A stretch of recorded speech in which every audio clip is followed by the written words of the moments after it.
How's it going, guys? I'm Jeff. I'm Alyssa. And welcome back to the Real Life Podcast, where we talk about faith, culture, and answer your questions. Liz, let me just say you're looking like a full snack right now. Full snack. For those not watching video, he's completely joking. I'm in my PJs, aka sweats, with my top bun. You're looking good. It's getting so hot this summer. And we went to the Maui Friends of the Library today, which is this really cool store where you get to donate books, and every book is like 25 cents. And I just learned today, which I forgot. How's that anything to do with how you're dressed tonight? I want to get there. Okay. Sorry, I'm getting off tangent. Anyway, if you're a homeschool... On a tangent. Keep going, keep going. Oh, this is going to be a good episode, guys. If you're a homeschooler, you get like 20 free books. Anyway, it's like literally my kids got 5 books for $1. I think that's the cheapest thing you can buy on Maui. Anyway, but it's like back in the sugarcane fields, sugar mill. There's an old sugarcane plantation and like factory that shut down. That's been around for, 100 years, and it got shut down a couple years ago. So it's really just like, it looks exactly what you think. Super old, rustic. Like it takes in me the fields. Yeah. Yeah, and but it's all... Some of the properties has still little things on it that don't have to do with sugar. Yes. Yeah, and that's like there used to be a whole community there, like a church and all this stuff. But anyway, and it's all like red dirt. So you just go, but I feel like it's just so iconic. You go, all the books are stained in red dirt. You get so dirty. Anyway, so it's so hot here. So I feel like at night I'm starting to take a shower because it's really hot. And so hence why I'm wearing my PJs, because I took a shower with the kids and there we go. I just needed to put my PJs on. Well, I think you're looking like a snack, and I do mean that. Guys, the reason I said that too everybody knows. I'm joking about that too because you've probably seen me post this on Instagram, but my theory is there's always only one pop culture aficionado in each marriage. And if there's one. Yeah, if there's one. And maybe you're the rare unicorn where you both are up on it. But I think that's, my theory is there's just one. And I call Alyssa just doesn't get any references, doesn't know any lingo that's popular, doesn't know any songs that are popular. And so I think and snacks kind of the trend. I mean, it's not super new, but it's like around now. I've never even read it anywhere. I know. So I called Alyssa a snack like a month ago, and she got offended. She goes, I want to be a meal. Like, I want to be like and she said it dead serious. Like, be the main she's like, course. why am I not a meal? Why am I not a meal? And she was like offended. And I was like I was aghast. And that just showed us showed you guys our marriage. So we say it to each other all the time. Yes. If you're watching on YouTube, you see I'm holding up the book again, American Awakening. I've been loving this book club, you guys. And I think you guys have been too, because I can usually tell based on like subjectively how many of you guys just post an episode and say you like it or, you share it. And a lot of you guys have been posting these episodes. So that's been really cool. And yeah, I think it's because the content in this book is just so riveting, powerful, needed, necessary right now. And so we're going to do chapter 3 today and talk through it. And then I think next week's chapter 4, and after that chapter 5. There's 9 chapters, so we're not trying to summarize the whole book. I actually basically want to summarize and do a book club over the first half, and then the book actually comes out, I believe, week 4 or week 5, so next week or the week after. And then I want you guys to pick it up to go finish up the second half, and then kind of read it yourself. John, who's a friend, he was just actually finishing up the audiobook a couple weeks ago. Who's the author? Yeah. Mm-hmm. Okay, chapter 3 though is one of my favorite. I think out of the first half, my favorite. And just so people remember, I have not read it yet. Yeah, so the way, this is all new to me, so I'm nuggets excited. Of it and stuff, but I purposely for the book club actually said, hey, I want to kind of like pull out some things and then just get your fresh thoughts on it as like an outsider perspective. Well, I'm with everyone listening. Yes, exactly. I haven't read it yet. So chapter 3 the title is You Long for Renewal and How You Can Find More in Less. And this opening page and this opening study, I think will just set us up for a good conversation. I want to hear your response to it. So there was this study that this professor Sheena Iyengar from Columbia University and Mark Lepper from Stanford did back in 2000, so 20 years ago. So I bet this would actually be more intense now because of, you'll hear why, just the choices we have now in our culture. They went to an upscale grocery store in Menlo Park, and what they basically did is they... Where's that? Columbia? California. Like kind of like Stanford, Silicon Valley area. And they basically, what they did is they set up like this taste test of I think it's jams. Yeah. And so they basically set up this thing where you received for sampling jam. They set out a bunch of jams for you to sample. And then if you did sample them, like if you then they would throw you a bone by giving you like $1 off on any of the jams. So it's kind of like incentivizing you, right? Now, what they did, sorry, let me scan this page real quick. Oh yeah. So the first test was there was 24 jams set up, right? All different flavors, all different things. And one of them is like, a company, it's like a company that's like really high end jams, whatever. So they set up 24, you get $1 off if you try them. Then the next week they did the exact same thing. No details were different. You get $1 off if you sample a jam, etc. Except the only thing they did is they changed the amount of offerings. So instead of offering 24 jams, you can only try 6 now, right? And what's fascinating is this is actually now a famous called jam experiment. And it's basically to determine the validity of the common belief that the more choices we have, the better off we are. So this is actually challenging that from classic economic theories of free enterprise, etc. But basically, I'm trying to just summarize some of the pages I'm looking at real quick. So here's what's crazy. You would think the more choices, the more possibilities, the happier people would be, the more maybe jams they'd even buy because there's more likely that there's one they'll love. It's the exact opposite. So of like hundreds of customers who passed the 24 jam booth, 104, only 60% stopped to sample it, right? And then the people who passed the 6 jam booth, 40% stopped to sample it. So less people did stop at the one with less options. But more bought it? Yes. So everyone's like, no surprise there. But then they wanted to see who actually buys, right? Yeah, right. And this is where it became really interesting. So less people stopped at the one with less choices. They didn't think they would be as interested. So we're allured by choice. We're allured by more choices. Then here's what's really, really fascinating. It did the exact opposite in regards to sales. So 30% of the consumers in the 6 jar booth purchased a jar of jam, less than 3%. So basically no one that sampled 24 jams did that or bought. That's fascinating. 30%. So 1 in 3 people bought the one with 6 options. 1 in I'm bad at math. 1 in 30 people bought pretty much the one with 24 options. But if I'm in their position, I immediately would do the same thing. How come? I already know myself. Well, why? How come? What do you mean? I don't know why. I just know if I was going by and there's 24 jam samples, I wouldn't be as eager to buy. I don't know. Maybe because I feel like there's not as much customer relation. But then if there's only 6, it's like, oh, these are their best ones. That's a good point. And so I would be more inclined to taste one and then be like, oh, wow. I don't know. Isn't that funny? There's no rhyme or reason, but I'm excited to hear your rhyme or reason, but I would do the same thing.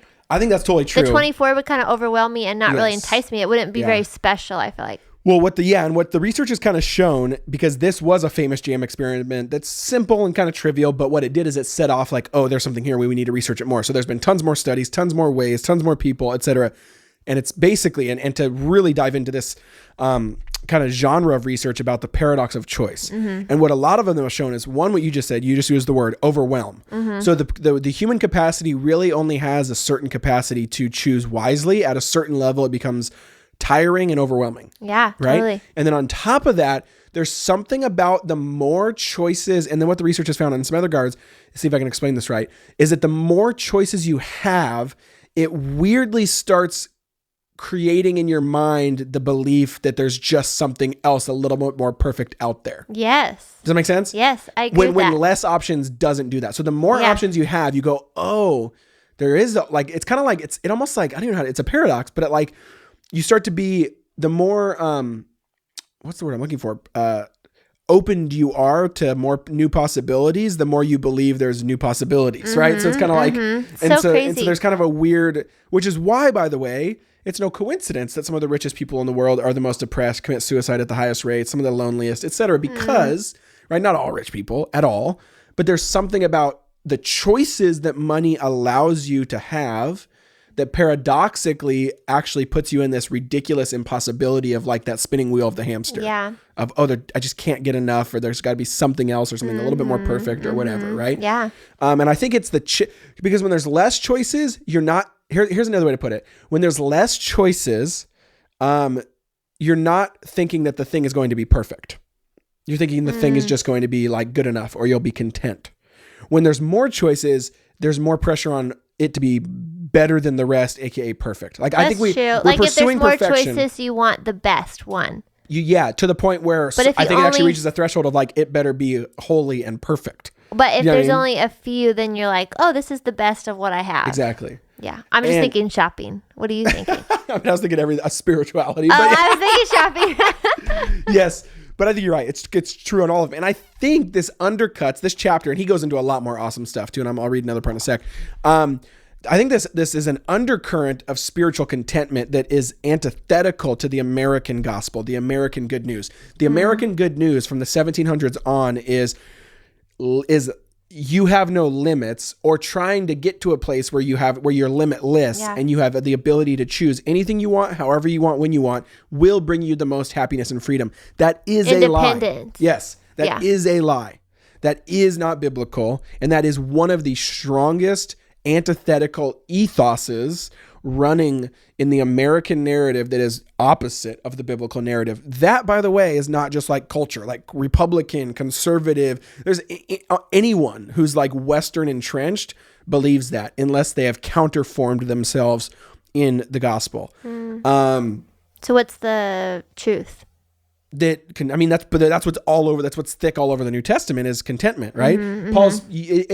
It's insane how you get Paul to talk about things like, for freedom, Christ has set you free, but do not use your, freedom as a thing to choose, but use it to actually serve one another, right? It's actually, so freedom is actually, you're given freedom to actually give it to another person, right? Which is the same with Jesus. Jesus was totally free, yet he laid down his life, right? And then you get Paul saying things like, even if I'm in chains or if I'm in this, then I'm content, right? Or I'm at peace. Like there's so many things in the New Testament that just run chalk against that. And then here's another good part. I thought I want to get your reaction. So there was a TED Talk by Barry Schwartz, another psychologist, kind of picked up the mantle of some of this research. And he says, to start off his TED Talk talking about the paradox of choice, he shows this cartoon of a parent and a child fish in a fishbowl.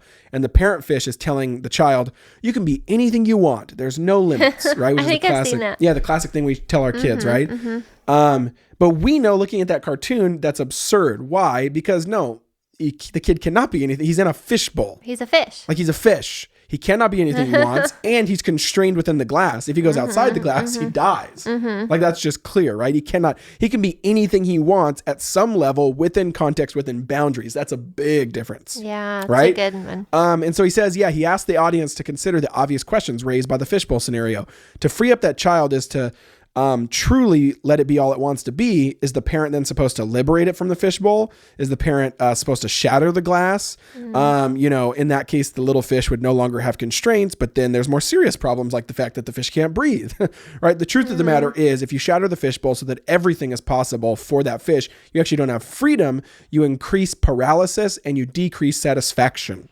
Everybody needs a fishbowl. The absence of some metaphorical fishbowl is a recipe for misery and disaster. I mean, that's anti-American gospel right there. But what's your reaction to that? No. I need you to break that down. No, I want you to. No, I don't. I need you to explain that. Kind of what we were talking about, like, and I use the analogy. If you've read Tale to Hustle, I use the analogy of a parachute. Same thing. Like a skydiver is totally free and uninhibited and has that moment of just elated joy of like, oh, I'm totally free because I'm falling through the sky.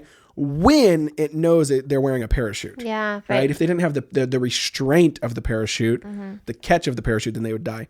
Similar like analogy of that. But yeah, how do you feel like, how do you wrestle with that as a mom, maybe as a woman, of like, as a human, as a Christian, just any of your identities that you walk through of like, man, how do I reach for the stars at some level while living within capacity, while living in with, I guess another question to put is, how do you decipher between when you feel like you're living within a limit that's actually good and holy, or you're actually undercutting yourself and not believing in yourself enough? That makes sense? The big question. But you got it. That's such a big question. How do you wrestle with it personally? You should have prepped me. I'm not going to answer this to its full. I'm not going to do it justice, but I will answer what comes to the top of my head. I think when I think of that, I think the Lord has created each of us with certain giftings, with certain limitations, with certain weaknesses, we all live in certain cities, in certain communities, with certain families, in certain homes. And so like the Lord wants to use us in a specific way. He has a purpose for each one of us, and it looks different than everybody else. And I think there is a very sly lie that we could easily be of, I don't even know what the lie would be. Maybe you could say it, but just as women, like, you can do it all. You can be it all. Like as long as you work hard enough, as long as you run hard enough, as long as you hustle, you can do it all and have it all. And the reality is we just can't. And at the end of the day, if you, on paper, in the world, if it looks like you have it all and do it all, was it really worth it? Because something has to give. Something will be sacrificed, whether it's your soul, whether it's your family, whether it's your health, like something will be sacrificed. And so I think the Lord gives us limitations and weaknesses and boundaries because He wants us to rely on Him. Like we need to depend upon Him. And if we had no limitations, then we would be God, right? And so, oh, that's good. Like we are given things. The Lord wants us to flourish. He wants us to fly. He wants us to dream really big dreams and to live purposefully and with so much joy, to be full of the fruits of the Spirit, but that is within His limitations. And I think the main thing is to be humble enough to surrender to His will, surrender to Him as God on the throne, and obeying whatever He calls us to do. And so it really is being Spirit-filled and seeking Him and being in His Word and asking Him, what do you have for me in this very season, with all things considered, whether you're a new mom and you're in the newborn stage, or if you have teenagers, or during COVID, like there's different restrictions being put on us at different times. And so what does God have for each of us in those times? And to know that His heart is for us to flourish and be full of joy, and His heart is for us to know Him. And so I think sometimes those limitations or boundaries is so that we will know Him, that we just won't run on ahead and do our own thing, but that we will seek Him and know Him and trust Him. Like it really is a trust thing. And I think when you ask Him, like, Lord, what do you have for me in this season? What do you want me to do? He shows us, and He's so gracious, and it's so good. Like He has, I just was reading today about how the Lord withholds no good thing from those who walk uprightly. Psalm 84:11, for those who trust in the Lord. I just love that verse. Like He withholds no good thing if we are walking with Him. Everything we have in this very moment is God's best.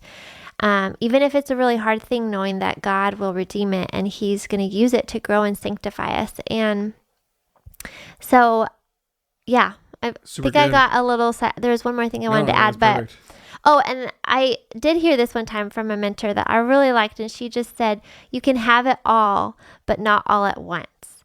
And I think there's some truth in that, of just like the Lord gives us dreams and desires. He has purposes for us, but it comes within His timing. It's not going to all come at a certain time or necessarily on our timing. And so,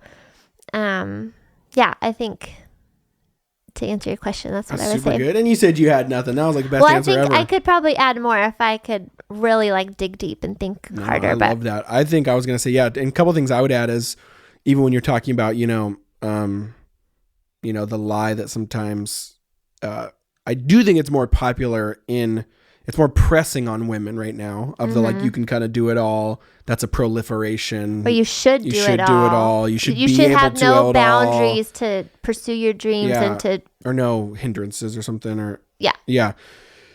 But I will say, I also think that's true of guys and should be true of guys. I don't think it's put on guys as much, but it should be true of guys, that guys can't do it all. Yeah. Fathers can't do it all, right? That there's certain men, I've even heard from you guys in the DM sometimes, just when I talk about fatherhood a lot, and hearing bad stories of maybe the dads you've been, had, but then good stories of like, man, my dad just, worked super hard and was successful, but like there were some moments where he passed up the raise or passed up the whatever for our family, and we got him all. Like, another way to think about it is you can't do it all. Only something can get your all.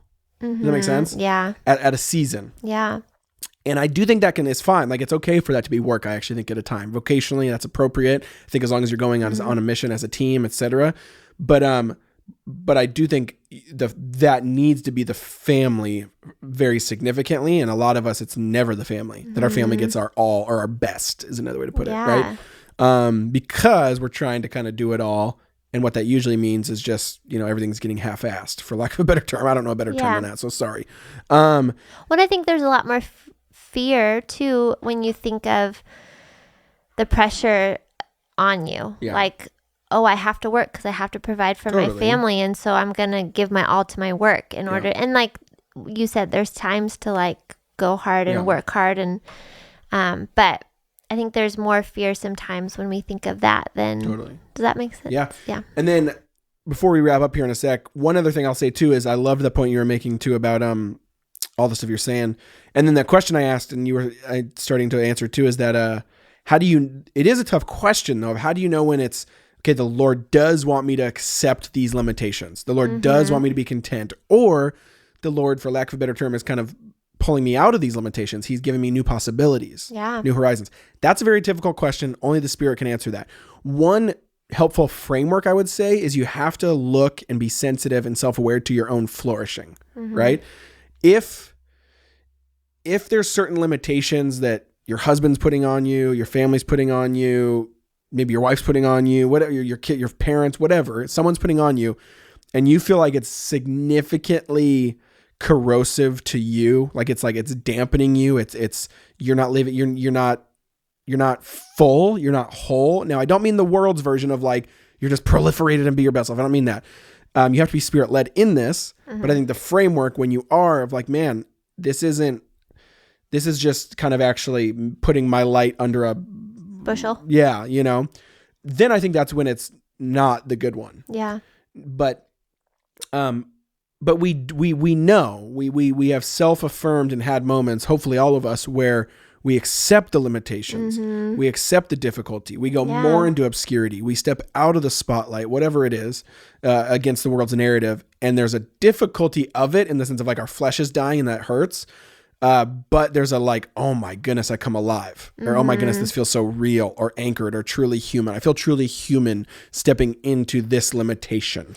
Does that make sense? Yes. And I will add too, I think it just really is the spirit of like, I think you can have limitations being fully aware of it, whether the Lord kind of like holds you back and says, say no to that, or if he says, no, go ahead and say yes to that. Totally. Like I think, and maybe this is going off a little bit of what you're saying, but, like maybe the Lord is calling you to go pursue a dream or do something that you would never do on your own, but like, that's from the Lord, and you could be shaking in your boots and like, Lord, who am I to do this? I am so weak and I feel like I'm not equipped. And the Lord's saying, no, I want you to do this because I want to show you what I can do through you and my power. And even that, it's like, I feel my limits. I'm fully aware of all my weaknesses, but I'm going to grow and depend on the Lord and stepping out and doing what he's calling me to do, just the same as if the Lord's telling you to say no and to step back in something, and like fighting that sometimes of feeling discontent or like, oh, but I want to be doing something else or whatever, and like the Lord is still doing the same thing, like, oh, I want you to depend on me and have me fully satisfy you in this. So I think it can be either way. Yeah.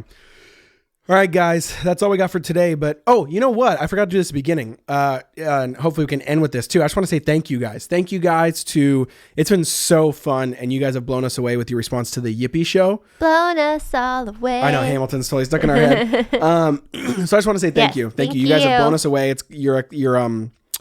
just wasn't expecting this level of excitement. The way you guys have been tagging us in the Insta stories and in your posts with like, we so had a heart to have this be like co-viewing with like family kids, because there's not a lot of content like that where you can where there's like a little devotional nugget that maybe a parent can get an idea from, but the kids are laughing and to see that is just like lighting us up. So I think this week's episode what was this week's? This was a fun one.